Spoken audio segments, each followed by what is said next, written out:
Bonjour, je vous parle aujourd'hui de L'Enragé de Sorge Chalandon.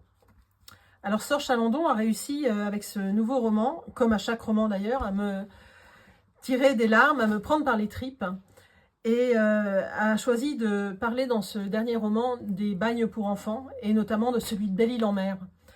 Le bagne pour enfants de Belle-Île-en-Mer a été construit en 1880 et n'a fermé qu'en 1977. Il a réellement existé.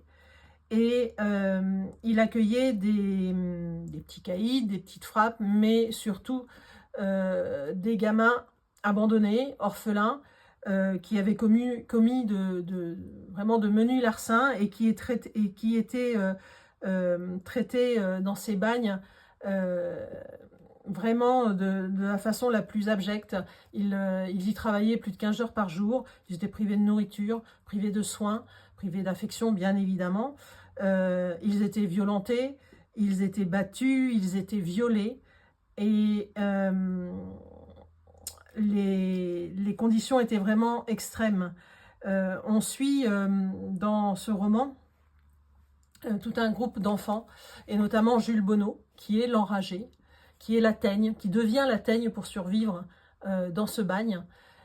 Et le 27 août 1934, un groupe de gamins se révolte et s'évadent du bagne. Alors Belle-Île-en-Mer est bien sûr une île, donc les probabilités de succès de cette évasion sont assez minces, mais 56 gamins s'évadent et 55 seront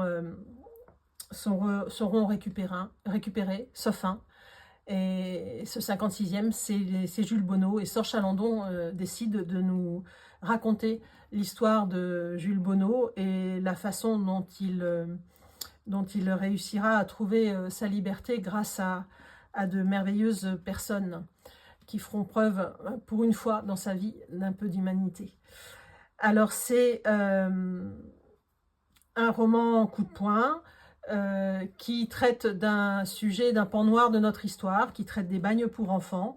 La législation commencera à changer en France à partir de 1945, notamment après cet épisode de l'évasion des 56 enfants.